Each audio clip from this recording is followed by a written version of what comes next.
Amanda, nice to see you again. Thank you for joining me once more. Nice to see you too, Adrian. I appreciate that. I was hoping today we could have a little more of a talk about DMSO. Not too deep, because you've done some amazing work on your website, but could you give a brief summary to people of what DMSO is, please? Okay, so DMSO 101 is an extract from trees, specifically the lignin. And we could do it by, like, we could cut down a pine tree and we could chop it up and put it, soften it, and then we could distill that. And that particular liquid has to be purified, because when you do extractions, you have to grab one thing with another thing, right? It's really just chemistry, but ultimately we get it from the pulp and paper industry because it's a runoff from them. It's a waste product for them. And a lot of people really get turned off by that thought, because of course the pulp and paper industry is a dirty industry, but don't blame the result, of that, because we're actually saving a lot out of that system that would just probably go into wastewater and be wasted. So we're just going to take it where we can get it. But for the most part, it doesn't have to come from that industry. So I wanted to touch on that because people get really triggered about the sources. So there's a product called white liquor, and that's what grabs it and takes it out of the lignin. Then you get pulp and this extract. And then we just wash the white liquor away. And that's the purification stage. And that's what all these companies are doing. And then they sell it in different levels of refined purification. So you really want to get a higher grade purification if you're going to use it for internal use. You're going to use it for topical use. And there's also animal grade, which is a little less refined. It sort of started off, in the 70s being a big deal.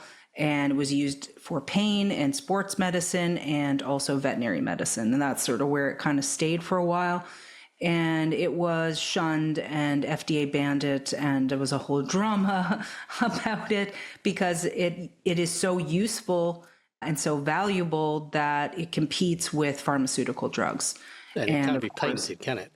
Pardon? It can't be patented? No. Yeah.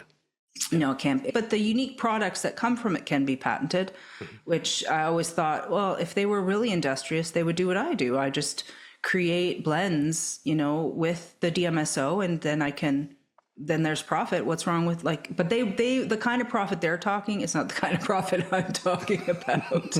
They want the type of profit that is ridiculous, right? It's over the top. We're just talking about we can live in a shelter and enjoy our lives and eat and buy clothes. But for them, it's a whole other thing. So that's not profitable enough for them. And it has many, many properties. I've written about it. There's too many really to name. I would say the prime properties, of course, are for pain relief. It is transdermal, which brings a lot of power, but also a lot of fear for people, which is one reason why I wrote my book, Healing with DMSO, so people would feel a bit more comfortable in using it properly. It's just like when there's a medicine, you have to understand the dose, you have to understand the applications, you have to learn about it so that you use it properly. And it's really it's not that difficult, and it's not scary. Just a little bit of education and you've got it, right? It can be used to heal tissue and strengthen tissue on the inside and the outside. So it's very anti-aging. It's very healing to any type of injury. Like people say, well, roll their ankle or break something, and the recovery time is advanced from using DMSO. Really, it just helps the inflammatory process become supported, and therefore it doesn't need the longer, slower way of healing. It doesn't need all those inflammatory mediators when DMSO is allowing the influx and outflux of the waste can go out easily, and the nutrition can come in easier because of the transdermal nature internally, rather than having the inflammatory process where you'll get swelling, and then the swelling allows for things to come in and out, and that creates heat and discomfort and so forth. And you don't need that process if you're using sort of an alternative. And it has so many applications for major chronic diseases as well.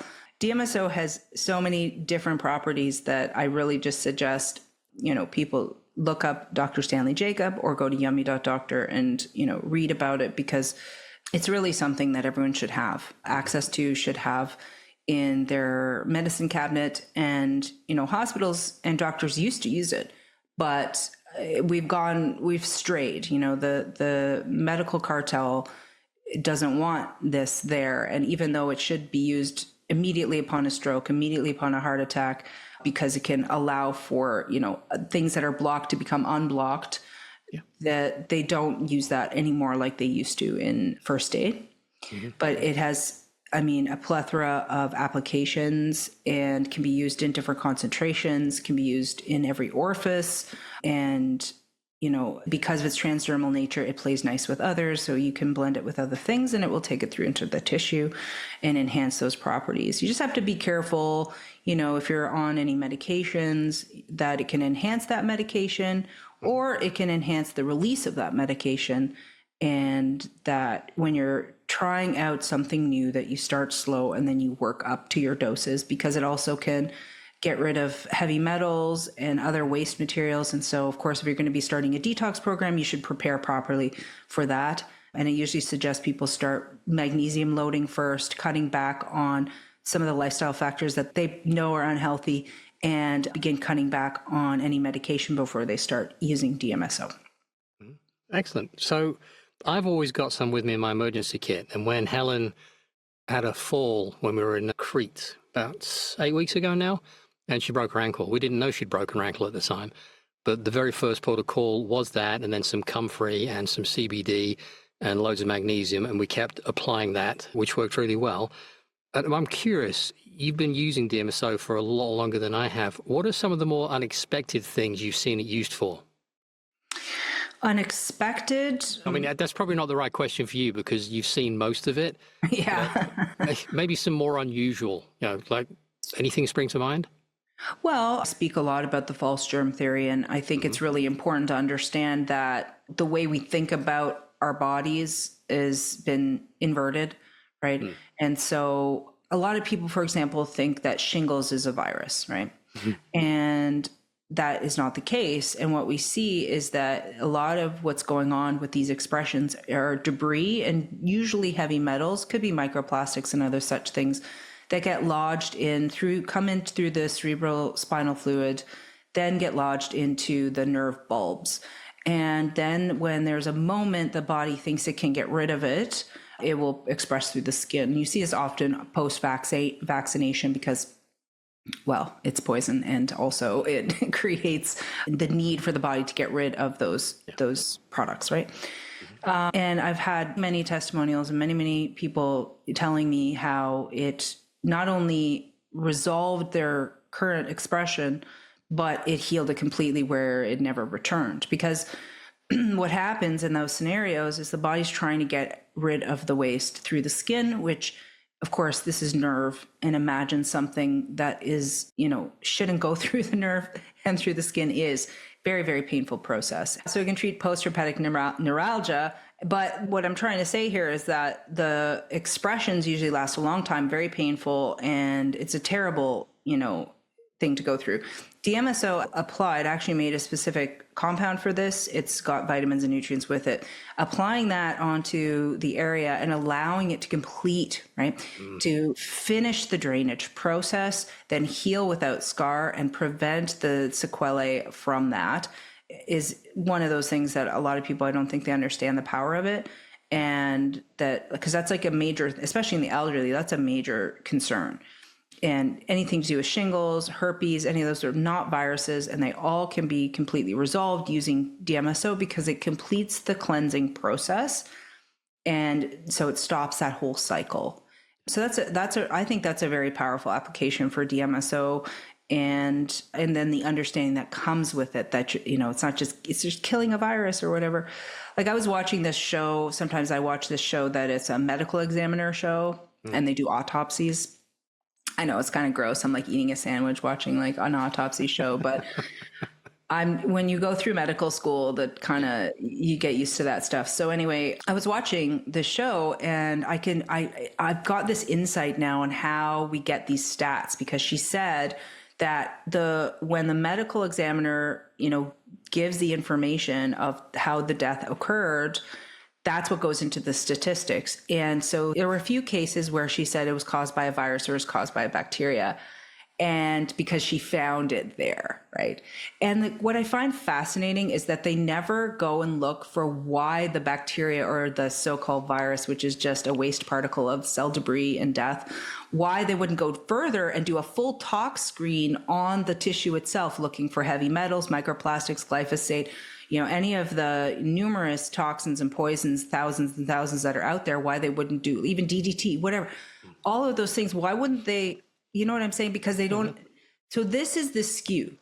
They assume that's the cause, that the bacteria is the cause of the disease and not the result of the disease process. So there was an episode where there was lung necrosis that went to the heart, and they said, oh, it's because the virus spread, right? And this is how they get the statistics, and this is how we get false information. And if that medical examiner was actually educated properly in science and knew that that wasn't the cause, it was the result of an underlying process, then they would actually make proper, distinguished diagnoses that would be actually truthful. And this is how we continue with the lie, right? And of course, she's not going to go looking for those things, the real cause. Or you'd see a story where somebody got something very traumatic happened.